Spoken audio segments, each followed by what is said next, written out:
Welcome, everyone, to another deep dive with us. Glad to be here. Today, we're going to be talking about the immortal soul. All right. And to help us out with that, we have an expert. Very excited to talk about this. We'll be taking a look at Plato's dialogues. Okay. And we've got some excerpts here from the Phaedo Symposium, even some lesser-known ones like the Cratylus and the Theaetetus. Okay.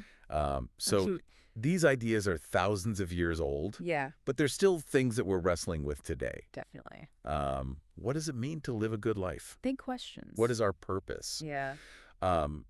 So let's start with the basics. Okay. What is the soul, according to Plato? So Plato saw the soul as the true essence of a human being. Okay. Distinct from the body. So separate. Separate, yeah. Okay. Immortal and unchanging. The seat of our reason, our intellect, and our moral compass. So not just our emotions and feelings. Not just those, no.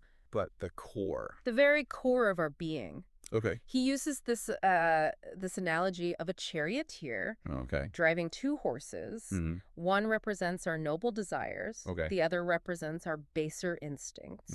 And the soul, as a charioteer, is trying to guide these forces. Interesting. Seeking knowledge and virtue. That's a really powerful image. Yeah. It suggests there's this constant internal struggle. There is, absolutely. Right. A constant pull between the physical world and the realm of eternal truths, which he called the forms. The forms. Yeah. This is where it gets a little bit complex. A little bit, yeah. Right. But stick with me.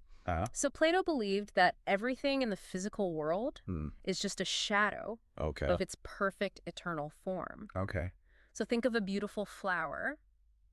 Its beauty is a reflection of the form of beauty itself, something that the soul can access through reason and contemplation. I see. Yeah. I'm starting to see the connection here. Good. So how does the soul, imprisoned in this physical world, access these forms? So for Plato, learning is actually a form of recollection. Oh, wow. Yeah. He argued that the soul, before it was born into a body, existed in the realm of forms and had direct knowledge of them. So you're saying our souls are born knowing everything. That's the gist of it, yeah. And then we forget it. We forget it all. As we enter the world. As we enter this physical world. Wow. And for him, the process of learning and seeking knowledge is actually a journey of the soul remembering what it once knew. That's incredible. It is. Okay. Yeah.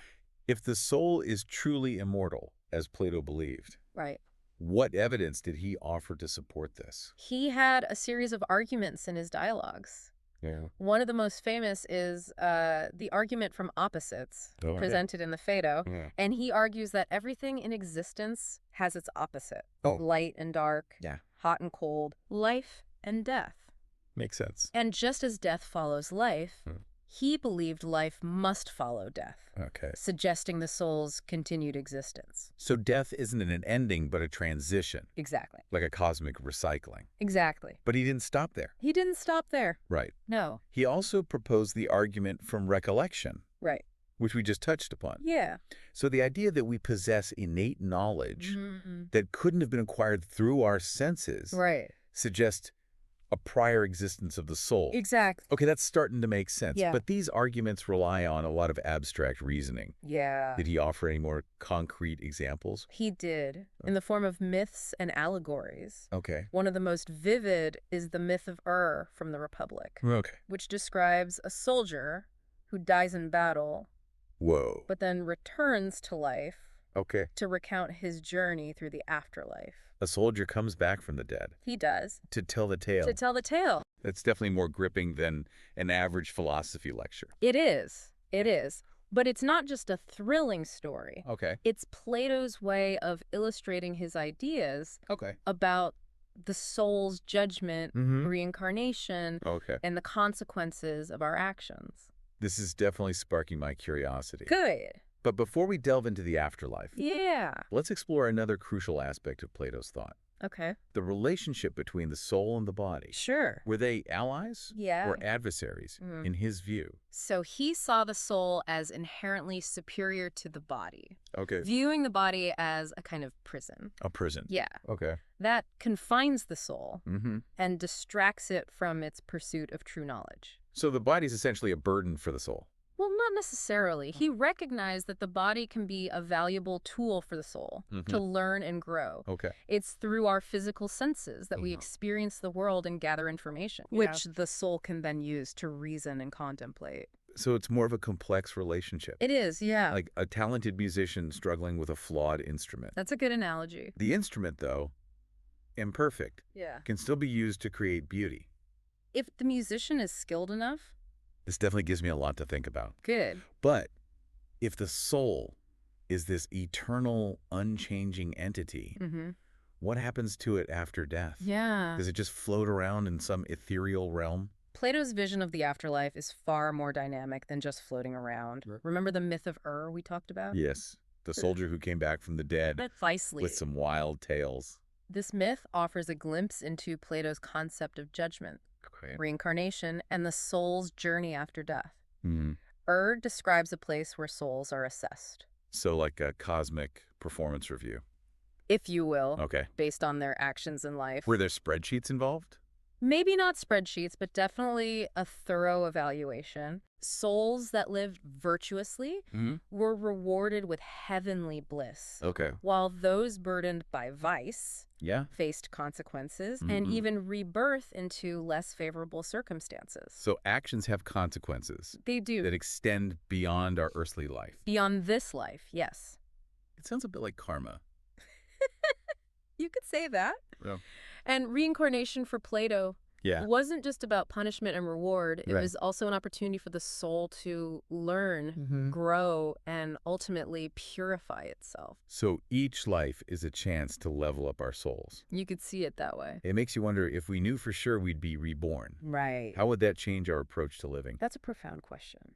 Would we be more mindful of our choices? Perhaps. Knowing they have repercussions beyond this life. It's something to consider. It certainly adds a whole new dimension. It does. To the idea of personal responsibility. For sure. But you mentioned the soul's ultimate goal is to purify itself. Right. What happens when it achieves that? So, for Plato, true liberation comes when the soul breaks free from the cycle of reincarnation. And reunites with the forms, those perfect eternal essences we talked about earlier. Right, so it's like a homecoming for the soul. It is. A return to its true origin. Exactly. So this is where Plato's ideas about knowledge on the soul's journey converge. They do. By pursuing knowledge, cultivating virtue, and contemplating the forms. We prepare our souls for that ultimate reunion. They do. It all seems to connect. It does. But if we're striving for this reunion, does that mean our physical existence with all its joys and sorrows is somehow less important? Not necessarily. No. Plato recognized that our experiences in this world shape our souls and contribute to our growth. It's through challenges and choices that we learn and develop the virtues that guide us toward the forms. So it's like a training ground for the soul. We can see it that way. Preparing us for something much grander. Exactly. Our time here is precious. It is. Because it offers the opportunity to hone our souls and inch closer to true wisdom and fulfillment. Yes, very well put. This brings me back to something you mentioned earlier. The soul's constant struggle between the physical world and the realm of the forms. How can we navigate that tension? So Plato emphasized the importance of living a life guided by reason and virtue. He believed that by prioritizing wisdom, justice, courage, and temperance, we can elevate the soul and bring it closer to its true nature. It's like choosing the charioteer over the wild horses. Precisely. Of our desires. It's about making choices that nourish the soul. Rather than indulging in fleeting pleasures or succumbing to baser instincts. But how do we even begin to apply these ancient principles to our modern lives? That's the challenge, isn't it? It all seems so lofty and abstract. Plato offers some timeless wisdom that can still guide us today. He encourages us to prioritize self-reflection, seek knowledge, cultivate inner peace, and act with integrity. These are values that transcend any particular time or place. It's about striving to be the best versions of ourselves. It is. Both for our own well-being yes. and for the good of society. Absolutely. And while the specifics might look different, of course, in our modern context, right, core principles remain relevant. They do. Seeking truth, living virtuously, yes, and contributing to a just and harmonious world. Very well said. That's a powerful message. It is. But before we wrap up, Yeah. I'm curious about your personal take on all of this. Sure. Does Plato's concept of the soul and its immortality resonate with you? That's a question that has challenged philosophers for centuries. Yeah. While I find Plato's arguments compelling, I also recognize that the idea of the soul's immortality remains a mystery. Okay. But what I appreciate most about Plato Yeah. is his invitation to explore these profound questions and to strive for a life of meaning and purpose. And perhaps that's the greatest takeaway from all of this. I think so. Regardless of whether we believe in a literal immortal soul, Right. Plato's philosophy encourages us to live with intention. Yes. Seek truth, and contribute to something larger than ourselves. We've been through a lot. We have. Plato's ideas about the soul. It's a lot. It's nature, it's immortality, it's relationship with the body, it's ultimate destiny. All connected. It's a lot to process. It is, but as we conclude this deep dive, I think it's crucial to consider how these ancient concepts can illuminate our modern lives. You're right. We've talked about how Plato's philosophy encourages self-reflection, virtue, and the pursuit of knowledge. Right. But how can we actually translate those ideals into action? Right. In a world that often feels very different from Plato's ancient Greece. Well, we aren't living in Plato's ideal republic, right, ruled by philosopher kings. Exactly. But perhaps that's where personal responsibility comes in. Plato believed that each individual has the capacity for reason, for choosing virtue over vice, for striving towards knowledge and truth. So it's about taking ownership of our own soul's journey. Yeah. Not waiting for some external force to guide us. Exactly. And while we might not be contemplating the forms in some idyllic grove, we can still cultivate those qualities that Plato valued. Wisdom, justice, courage, and temperance. In our everyday choices. Okay, I see that. But those virtues can feel a bit abstract. Yeah. How would you define them in a way that feels relevant to our modern lives? So wisdom for Plato was about seeking knowledge, not just accumulating facts, but understanding the deeper principles that govern life in today's world that might involve being critical thinkers, questioning assumptions, seeking diverse perspectives. So not just taking things at face value, but really digging deeper into the why behind things. Yeah. And justice for Plato wasn't just about following laws, but acting fairly and treating others with respect. Recognizing their inherent worth. A principle as vital today as it was in ancient Greece. Absolutely. What about courage? Is it just about physical bravery? Courage for Plato encompassed moral strength. It's about standing up for what's right, even when it's difficult, even when we face opposition or fear. Wow. It's about living authentically, aligning our actions with our values. That's powerful. And finally, temperance. Temperance for Plato was about self-control, about finding a balance between our desires and our reason. It's about not letting our emotions or impulses dictate our choices. In our modern world, bombarded by constant stimulation and instant gratification. It's tough. This virtue might be more challenging than ever to cultivate. It certainly is. But you've made a strong case for the enduring relevance of Plato's ideas. Yeah. But let's be honest. Okay. Not everyone finds the idea of an immortal soul convincing. Right. Some might even see it as a distraction from focusing on the here and now. What would you say to those who are skeptical?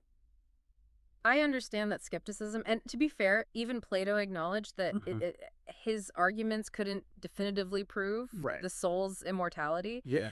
But even if we set aside the metaphysical debate, I think there's a powerful message in Plato's philosophy that transcends any specific belief system. What do you mean? It's the idea that there's more to life than meets the eye. Okay. That we have the capacity for something greater than ourselves.